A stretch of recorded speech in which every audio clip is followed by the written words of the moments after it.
Hi there. Welcome to a new live stream. Today, we are going to be reading The Alchemist by our great writer H.P. Lovecraft, and um, we have been reading about him for a very long time. But I think we actually love his stories. With me is Nicholas. Hi, Nicholas. Good evening.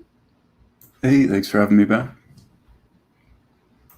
Thank you for being here. So now, without further delay, we're going to start with our story. So let me share the screen.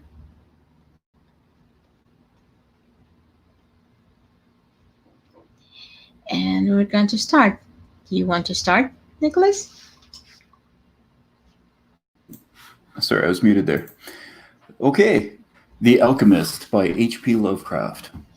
High up, crowning the grassy summit of a swelling mound whose sides are wooded near the base with the gnarled trees of the primeval forest, stands the old chateau of my ancestors.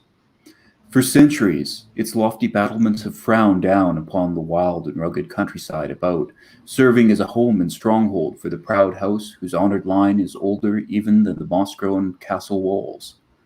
These ancient turrets, stained by the storms of generations and crumbling under the slow yet mighty pressure of time, formed in the ages of feudalism one of the most dreaded and formidable fortresses in all France. From its I forget this word again. Mackie call it. Mackie call it? I don't know. Machicolated parapets. Yeah, I forget how to say that one. I know what it means, but yeah. From its machicolated parapets and mounted battlements, barons, counts, and even kings had been defiled. Yet never had its spacious halls resounded to the footsteps of the invader. But since those glorious years, all is change. A poverty but little above the level of dire want, together with a pride of name that forbids its elevation by the pursuits of commercial life, have prevented the scions of our line from maintaining their states in pristine splendor. And the falling stones of the walls, the overgrown vegetation in the parks, the dry and dusty moat, the ill-paved country yards, the toppling towers without, as well as the sagging floors, the worm-eaten wainscots, and the faded tapestries within, all tell a gloomy tale of fallen grandeur. As the ages passed, first one, then another, of the four great turrets were left to ruin, until at last but a single tower housed the sadly reduced descendants of the once mighty lords of the state. Machicolated. Yeah. It was in yeah, it was in one of the vast and gloomy chambers of this remaining tower that I, Antoine, last of the unhappy and accursed Counts de C, first saw the light of day 90 long years ago. Within these walls, and amongst the dark and shadowy forests, the wild ravines and grottos of the hillside below, were spent the first years of my troubled life. My parents I never knew. My father had been killed at the age of 32, a month before I was born, by the fall of a stone somehow dislodged from one of the deserted parapets of the castle, and my mother having died at my birth, my care and education devolved solely upon one remaining servitor, an old and trusted man of considerable intelligence, whose name I remember as Pierre. I was an only child, and the lack of companionship which this fact entailed upon me was augmented by the strange care exercised by my aged guardian in excluding me from the society of the peasant children whose abodes were scattered here and there upon the plains and that surround the base of the hill. At the time, Pierre said that this restriction was imposed upon me because my noble birth placed me above association with such plebeian company. Now I know that its real object was to keep from my ears the idle tales of the dread curse upon our line, that were nightly told and magnified by the simple tenantry, as they conversed in their hushed accents in the glow of their cottage hearths. Thus isolated and thrown upon my own resources, I spent the hours of my childhood in poring over the ancient tomes that filled the shadow haunted library of the chateau, and in roaming without aim or purpose through the perpetual dust of the spectral wood that clothes the side of the hill near its foot. It was, perhaps, an effect of such surroundings that my mind early acquired a shade of melancholy. Those studies and pursuits which partake of the dark and occult in nature most strongly claim my attention. Of my own race, I was permitted to learn singularly little, yet what small knowledge of it I was able to gain seemed to depress me much. Perhaps it was at first only the manifest reluctance of my old preceptor to discuss with me my paternal ancestry that gave rise to the terror which I felt at the mention of my great house. Yet as I grew out of childhood, I was able to piece together disconnected fragments of discourse, let slip from the unwilling tongue which had begun to falter in approaching senility, that had a sort of relation to a certain circumstance which I had always deemed strange, but which now became dimly terrible. The circumstance to which I allude is the early age at which all the Comtes of my line had met their end. Whilst I had hitherto considered this but a natural attribute of a family of short lived men, I afterward pondered long upon these premature deaths, and began to connect them with the wanderings of the old man, who often spoke of a curse which for centuries had prevented the lives of the holders of my title from much exceeding the span of 32 years. Upon my 21st birthday, the aged Pierre gave to me a family document which he said had been for my many generations, which had for many generations been handed down from father to son, and continued by each possessor. Its contents were of the most startling nature, and its perusal confirmed the gravest of my apprehensions. At this time, my belief in the supernatural was firm and deep seated, else I should have dismissed with scorn the incredible narrative unfolded before my eyes. The paper carried me back to the days of the 13th century, when the old castle in which I sat had been a feared and impregnant fortress. It told of a certain ancient man who had once dwelt on our states, a person of no small accomplishments, though little above the rank of peasant, by name Michel, usually designated by the surname of Mauvais, the evil, on account of his sinister reputation. He had studied beyond the custom of his kind, seeking such things as the philosopher's stone or the elixir of eternal life, and was reputed wise in the terrible secrets of black magic and alchemy. Michel Mouvis had one son, named Charles, a youth as proficient as himself in the hidden arts, and who had therefore been called le sorcier, or the wizard. This pair, shunned by all honest folk, were suspected of the most hideous practices. Old Michel was said to have burned his wife alive as a sacrifice to the devil, and the accountable disappearance of many small peasant children were laid at the dreaded door of these two. Yet through the dark natures of the Father and the Son ran one redeeming ray of humanity. The evil old man loved his offspring with fierce intensity, whilst the youth had for his parent a more than filial affection. One night, the castle on the hill was thrown into the wildest confusion by the vanishment of young Godfrey, son to Henry the Comte. A searching party, headed by the frantic father, invaded the cottage of the sorcerers, and there came upon old Michel Mauvais, busy over a huge and violently boiling cauldron. Without certain cause, in the ungoverned madness of fury and despair, the Count laid hands on the aged wizard, and ere he released his murderous hold, his victim was no more. Meanwhile, joyful servants were proclaiming the finding of young Joffrey in a distant and unused chamber of the great edifice, telling too late that poor Mikkel had been killed in vain. As the Count and his associates turned away from the lowly abode of the alchemists, the form of Charles Le Sorcier appeared through the trees. The excited chatter of the menials standing about told him what had occurred, yet he seemed at first unmoved at his father's fate. Then, slowly advancing to meet the Count, he pronounced in dull yet terrible accents the curse that ever afterward haunted the house of C.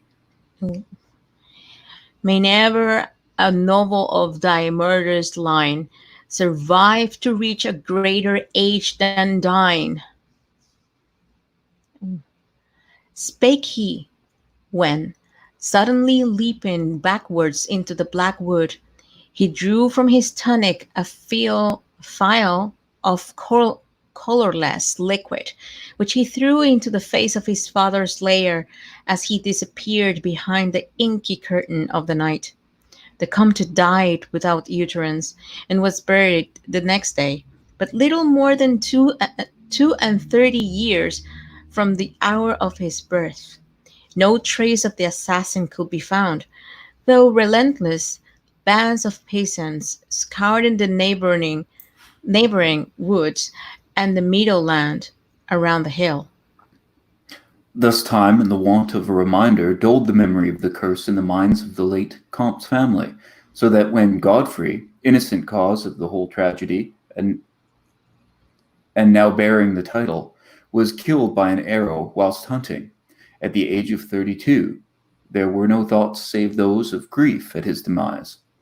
But when, years afterward, the next young Comte, Robert by name, was found dead in a nearby field from no apparent cause, the peasants told in whispers that their seigneur had but lately passed his 32nd birthday, when surprised by early death. Louis, son of Robert, was found drowned in the moat at the same fateful age, and thus down through the centuries ran the ominous chronicle. Henry's, Robert's, Antoine, and Armand's, snatched from happy and virtuous lives when little below the age of their unfortunate ancestor, at his murder.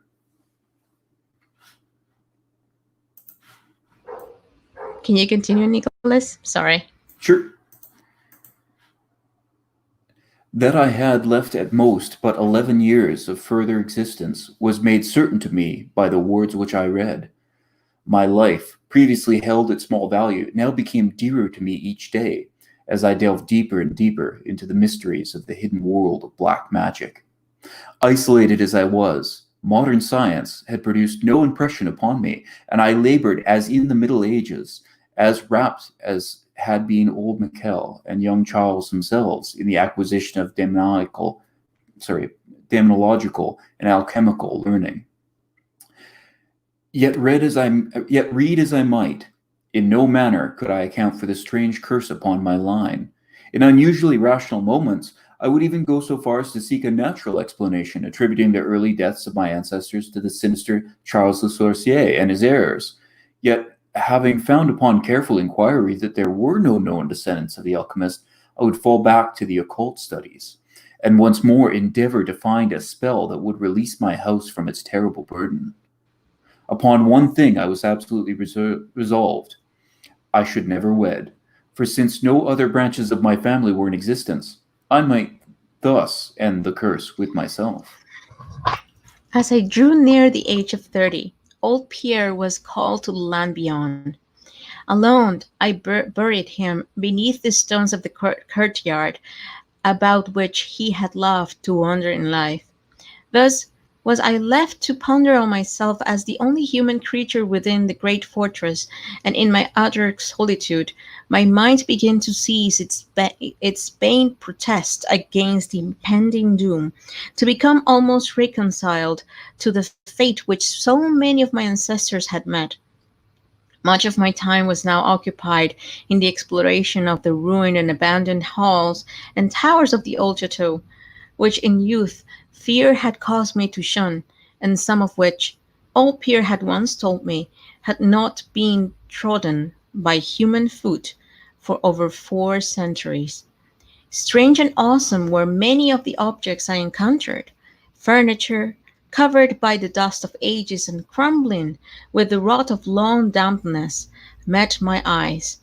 Cobwebs in a profusion never before seen by me were spun everywhere, and huge bats flapped their bony and uncanny wings on all sizes of the otherwise untenanted gloom.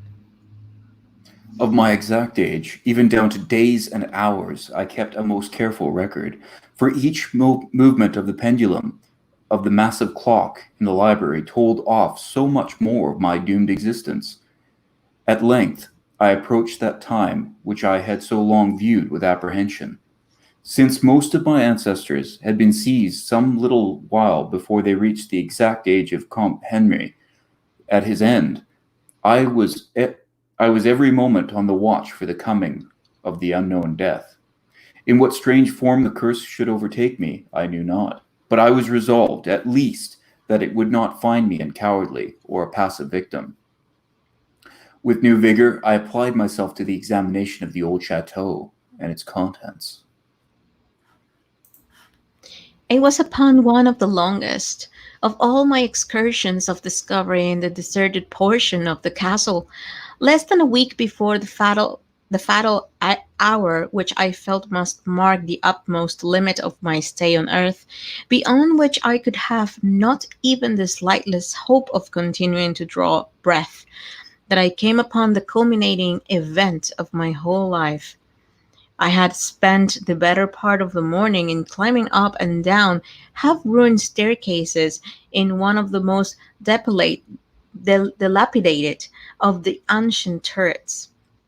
As the afternoon progressed, I saw to lower levels, descending into what appeared to be either a medieval place of confinement or a more recently excavated storehouse for gunpowder.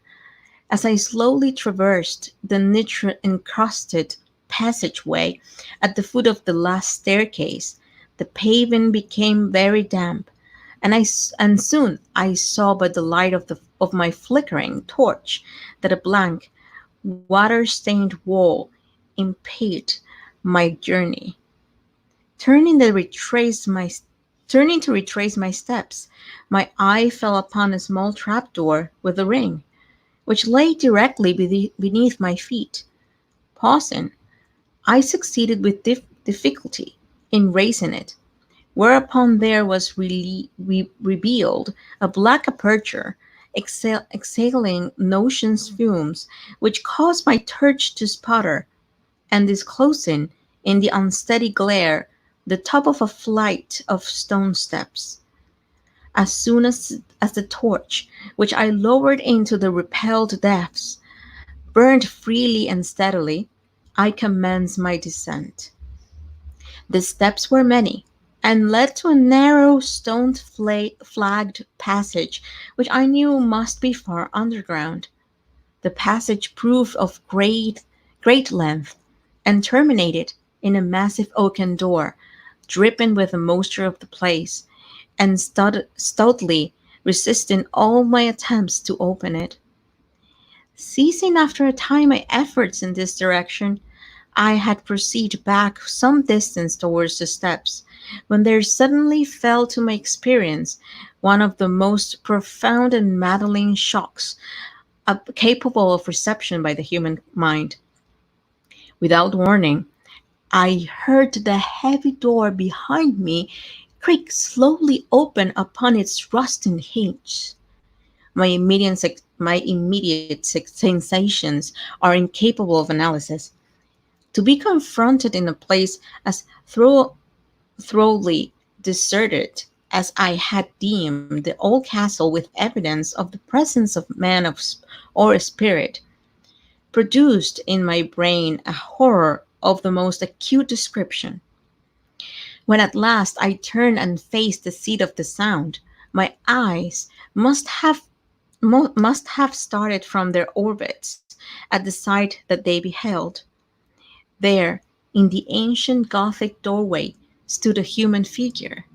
It was that of a man clad in a skull cap and long medieval tunic of dark color. His long hair and flowing beard were of a terrible and intense black hue, an incredible profusion. His forehead, high beyond the usual dimensions, his cheeks, deep sunken and heavily lined with wrinkles, and his hands, long, claw-like, and not garneted, were of such deadly, marble-like whiteness as I have never elsewhere seen in man. His figure, lean to the proportions of a skeleton, was strangely bent and almost lost within the voluminous folds of his peculiar garment. But strangest of all were his eyes, twin caves of abysmal blackness, profound in expression of understanding, yet inhuman in degree of wickedness. These were now fixed upon me, piercing my soul with their hatred, and rooting me to the spot whereon I stood. At last, the figure spoke in a rumbling voice that chilled me through with its dull hollowness and latent malevolence. The language in which the discourse was clothed was that debased form of Latin in use amongst the more learned men of the Middle Ages, and made familiar to me by my prolonged researches into the works of the old alchemists and demonologists. This apparition spoke of the curse which had hovered over my house, told me of the coming end, dwelled on the wrong perpetrated by my ancestor against old Michel Mauvais, and gloated over the revenge of Charles le Sorcier. He told how the young Charles had escaped into the night, returning in after years to kill Godfrey the hare with an arrow, just as he approached the age which had returned I'm sorry, which had been his father's at his assassination. How he had secretly returned into the state and established himself unknown in the even then certain subterranean chamber, whose doorway now framed the hideous narrator. How he had seized Robert, son of Godfrey, in a field, forced poison down his throat, and left him to die at the age of 32, thus maintaining the full provisions of his vengeful curse. At this point, I was left to imagine the solution of the greatest mystery of all, how the curse had been fulfilled since the time when Charles the Sorcerer must, in the curse of nature, have died. For the man digressed into an account of the deep alchemical studies of the two wizards, father and son, speaking most particularly of the researches of Charles Le Sorcier concerning the elixir which should grant to him who partook of it eternal life and youth. His enthusiasm had seemed for the moment to remove from his terrible eyes the hatred that had first so haunted them. But suddenly the fiendish glare returned, and with a shocking sound like a hissing of a serpent, the stranger raised a glass phial, with the evident intent of ending my life as Charles Le Sorcier, 600 years before, ended that of my ancestor. Prompted by some preserving instinct of self-defense, I broke through the spell that had hitherto held me immovable, and flung my now dying torch at the creature who menaced my existence. I heard the phial break harmlessly against the stones of the passage as the tunic of the strange man caught fire and lit the horrid scene with the ghastly radiance. The shriek of fright and impotent malice emitted by the would-be assassin proved too much for my already shaken nerves, and I fell prone upon the slimy floor in a total faint. When at last my senses returned, all was frightfully dark, and my mind, remembering what had occurred, shrank from the idea of beholding more. Yet curiosity overmastered all. Who, I asked myself, was this man of evil? And how came he within the castle walls? Why should he seek to avenge the death of poor Michel Mauvais?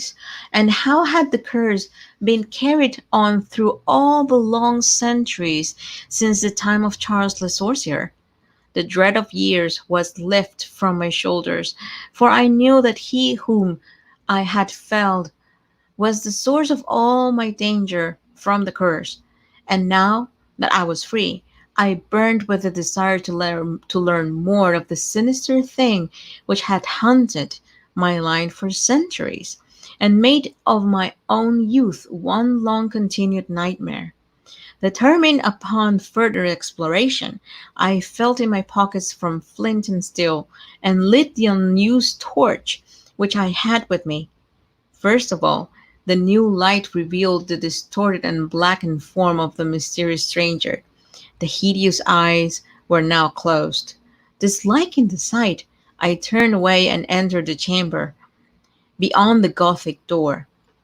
Here I found what seems much like an alchemist's laboratory. In one corner was an immense pile of a shining yellow metal that sparkled gorgeously in the light of the torch. It may have been gold, but I did not pause to examine it, for I was strangely affected by that which I had undergone. At that farther end of the apartment was an opening leading out into one of the many wild ravines of the dark hillside forest. Filled with wonder, yet now realizing how the man had obtained access to the chateau, I proceeded to return. I had intended to pass by the remains of this stranger with averted face, but as I approached the body, I seemed to hear emanating from it a faint sound, as though life were not yet wholly extinct. Aghast, I returned to examine the chariot and shriveled figure on the floor. Then, all at once, the horrible eyes, blacker even than the serried face in which they were set, opened wide with an expression which I was unable to interpret.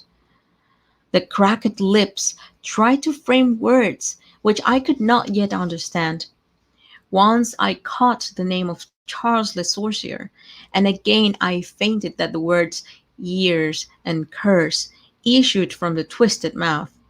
Still, I was at a loss to gather the purport of his disconnected speech.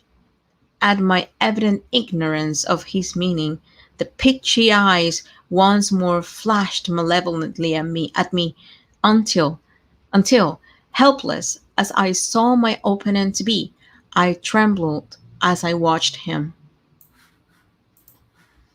Suddenly, the wretch, animated with his last burst of strength, raised his hideous head from the damp and sunken pavement. Then, as I remained paralyzed with fear, he found his voice, and in his dying breath screamed forth words which have ever afterward haunted my days and my nights. Fool, he shrieked, can you not guess my secret?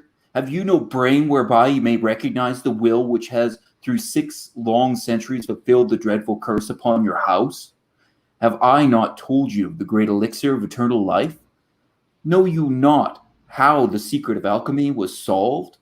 I tell you, it is I, that have lived for 600 years to maintain my revenge, for I am Charles the Sorcier. Wow. Okay. I really like this one. Like it's got a lot of themes that I really like alchemy and old castles and stuff. Mm-hmm. But even just Mm-hmm. the language I thought was really good. There's certain lines like Yeah. the seat of the sound that I really enjoyed. I, Yeah, I mean, and this was like a really light story, by the way. mm-hmm. It wasn't that dark or, you know, getting into deep into, I don't know, historical places or history itself. Yeah, but I'm guessing the reason why he's the Comte de C. I'm sure that he must be referring to some actual group of people. I think he's inventing a ghost story about people. Okay.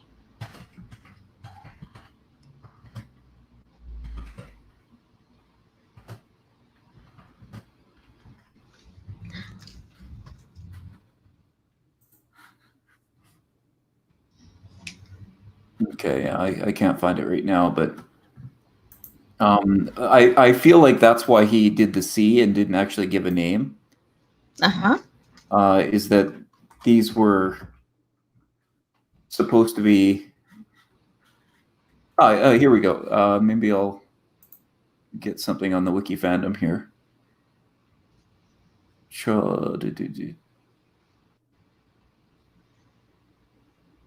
Okay, they don't make any guesses here.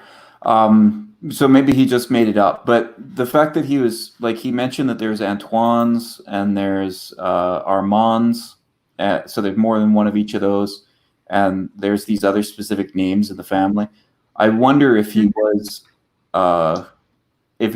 telling a ghost story about maybe some abandoned castle where everybody was dead or something. Oh, okay. Because otherwise, We why have would he someone make that up a name? commented, by the way. I'm so sorry to stop you, but there was someone that was commenting something, and I lost it. Oh, It hey. was in Spanish though, but Hola. yeah, ¿Cómo está? it was in Spanish though, but yeah, I just missed it. I think he left the chat, but anyways, Oh, I hope that he can came back. Yeah, I that's the problem that I told you before, that because I'm sharing the screen, I cannot see the messages that are coming in. right. So it's difficult for me to be trying to read and trying to check on the messages.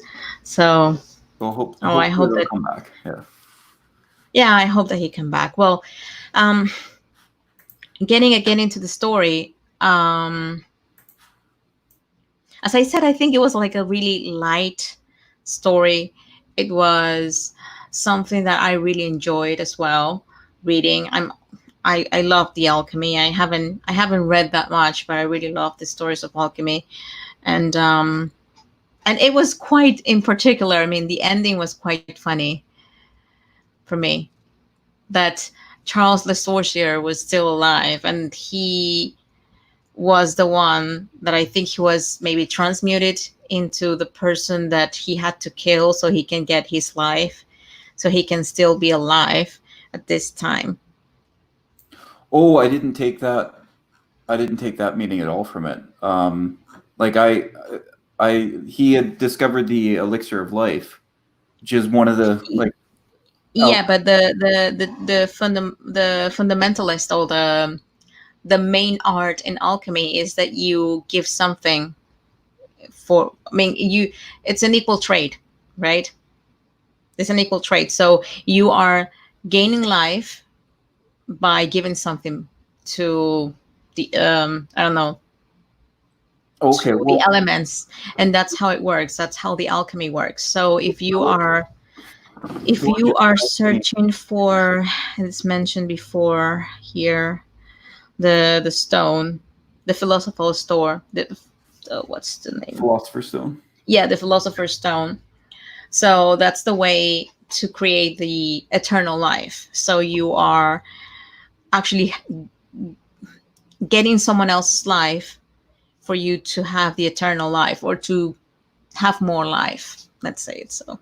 Right. Yeah. Well, there's no codified set of legends for alchemy, and so they're very varied, and they come in different ways, and they're not always about a trade. Uh, Often they are talking It's an about. equal trade. Not always, no. Often they're talking about the pursuit of an elixir of life, but the idea of the philosopher's stone, although it's commonly thought of as transmuting lead into gold, is actually just the riddle of being able to of unlocking the basic elements and things, so that you can change something into a different thing. Um, Basically control over the natural world by unlocking this philosophical riddle about it. It's Mm-hmm. kind of a precursor to chemistry. Um, and so I would not agree with you that he's been taking life. I think he's just been killing people as a furtherance of his of the curse that he promised, his revenge. I would have to see it somewhere in here that he was taking life from other people. If I were to agree with Oh yeah, but I mean, I'm talking about like the other knowledge about alchemy, not exactly what's happening here, but how alchemy's been seen. So alchemy, it's like a fair trade. If you want something from the elements, you have to give them something back, right? It's an equal trade. That's well, something that it's the yeah, one of the I would rules of just alchemy. I would just disagree with you there and say that it's about unlocking change, and so it's not about equal trade. So like the most common one that people know about is lead for gold, and gold was of course considered more valuable and rarer, and so people would not consider lead for gold to be an equal trade. Okay. So I would I would just disagree with you there. Mm-hmm. One thing about the end that I felt was a bit strange was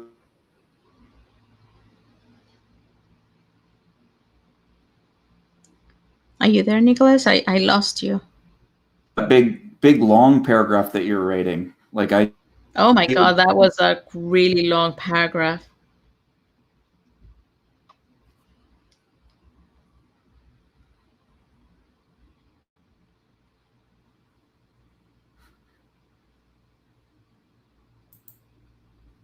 can I you lost you for a moment. am I back? Yes. Okay, sorry about that. Yeah, I felt sorry for you, but Mm-hmm. that was when it became clear to me that Charles Associé was down there, and that's who we were going to encounter. And it seems to me that this is supposed to be a big reveal or a twist at the end. Which for me Okay. it wasn't a big reveal. Like, for I am Charles Associé. It's like, well, yeah, I figured that out paragraphs ago. Yeah, it was a really great ending. I really liked it. One thing I was a little bit disappointed about was like there's a lot of again, I would say he needs an editor. There's a lot of sentences that, in my opinion, were really hard to read and unnecessarily so. It struck me for the first time that he doesn't seem to like to use pronouns. He likes to either use the same wording that he's used before or use some sort of synonymous wording to describe something in the same way, and it comes up with these huge long sentences that don't need to be so long. Like, I wonder if I can get Mm-hmm. an example here. Um,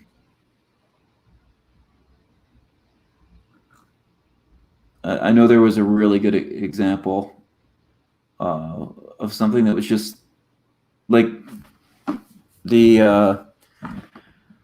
It's been a while since I've taught English, but adjective. What is the word I'm thinking of? Adverbial phrase. Yeah. So there's one paragraph here that it's got like 3 clauses in its adverbial phrase. I think it's this one. Yeah. Okay. It was upon one of the longest of my excursions of discovery in the deserted portion of the castle, less than a week before the fatal hour, which I felt must mark the utmost limit of stay on earth, beyond which I could not have had even the slightest hope of continuing to draw breath, that I came upon the culminating event of my whole life.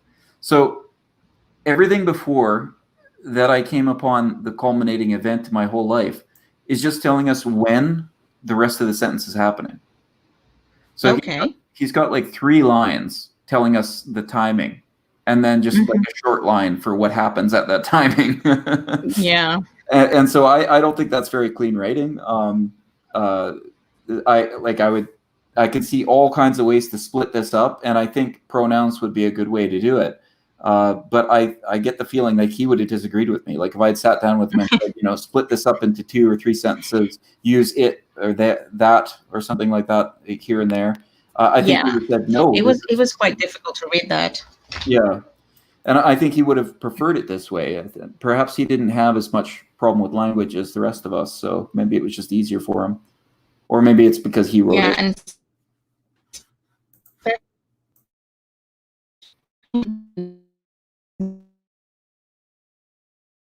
Oh, now I think we've lost you for a moment.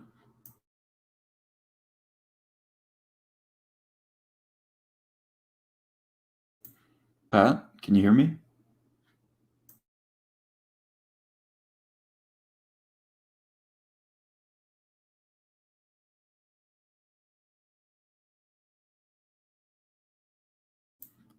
I think we're just waiting for Pat's connection to come but back. yeah, Oh, I do believe that oh, he needs sorry, an editor. Pat. Uh-huh. Your connection broke up a little bit there. So whatever you were just Oh. saying, could you start from the beginning? Oh, okay. So I was just saying that this story, I think it was done on 1928. So it was almost at the time when, you know, Lovecraft have already written a lot of stories already. So I think this is, his cockiness or his pride of having all of the story like written by himself only and not taking care of any editor. But yeah, I do agree with you. He needed When an did you editor. say it was written? I'm sorry? When did you say it was written? I think it was in 1928, I think I read. Okay, I think it was 1908, from what I saw. Let me check if that's right. I think it was.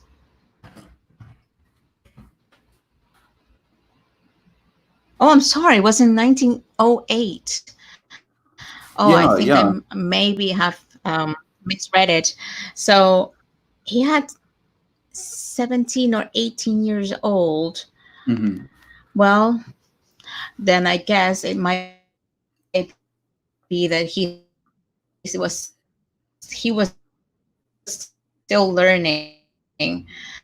So Yeah, that's the thing is when I I was reading definitely it. thought it was going to be Sorry, I think your connection is a bit slow again. that bad. There's, Oh, sorry, I start talking because it sounds like you're done talking, but I think that your connection is just breaking out. yeah, I know. I don't know what. Okay. Try and close the stream then, because if it's going to be like that, then it's no use for anyone after this. Sure, yeah. If you'd like to close it, we can. But before we do, I'll say really Yeah. quickly that while I was reading it, I also guessed that it would be around 1928 that he had written this because I have this fantasy in my mind about him starting out and not being very good and continuing to practice and get better and better and just sort of building all these talents along the way. And I felt like the language in this was better and more interesting in a poetic fashion than a lot of his later work. Uh, Mhm. and so I was disappointed a little bit to see that he was 17 or 18 when he wrote it. Good for him for being able to write this when he's 17 or 18, but I felt like he didn't improve as much as I would have hoped as the years went on. And maybe that was just a matter of taste. Maybe he had a different matter taste than I do. Yeah, but it seems like he did improve afterwards because he was writing better. I mean, not as much, but he was writing way better. Do you have an example? Well, the ones that we have been reading, I think Herbert West was written after this. Right. Yeah, it was. 1960, 1916, I think it was. Yeah, so maybe you and he would agree that there isn't anything here that he loses later on, but certain sentences and phrases like the seed of the sound that I mentioned earlier, I thought that was really great. Like that really Mm-hmm. felt flowing and good in that in a way that I don't think Herbert West or the Call of Cthulhu really does. There might be parts of it that flow really nicely, but this really felt more like a bedtime story or something, like something that you could almost read in rhyme. Yeah, Exactly. Exactly. But that's why a really light story that someone could read to anyone. It doesn't have that dark presence of Lovecraft stories. And it was, for me, it was like a funny ending. Okay, yeah. I was glad that Hmm. there's something that was so good about Call of Cthulhu is the sort of length and the building of it and the enormity of everything. Everything's so massive and huge. It takes so long to get to.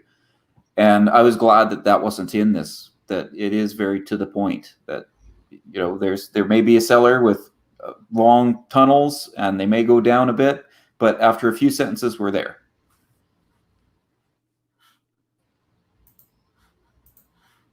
And I'm guessing you can't hear me. Yeah.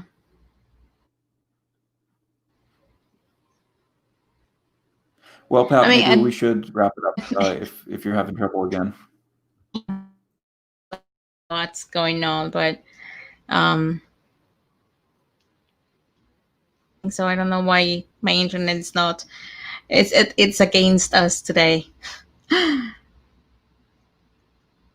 But it was a really interesting story. I don't know if this is it's being recorded or not. If you can listen or not, I hope everyone will be listening because this story, um, I think it marks the start of how Lovecraft started writing after his 20s, if that's the case. So he got really dark after that, and I think that's how he started to write one of his best stories so far, the ones that we have been reading. So for now, I think that's about it. We are wrapping up this live stream. Thank you, Nicholas, for being here and for reading this with us. Yeah, thanks for having me. It was great. So thank you for everyone that will be watching this live stream later on. I'm so sorry for the interruptions or the connection. Sometimes it happens. Um, and we will be reading another story next Tuesday. So I hope that people can join us. I'm so sorry again for the one that entered the chat. We missed you writing in the chat, so I'm terribly sorry. I'm trying to contact you. You can check on the chat, or you can check the messages here in YouTube. I'm so sorry. But anyways, thank you everyone that will be watching this. I hope that everyone will like this story and join us the next Tuesday. Thank you guys, and I hope to see you guys soon.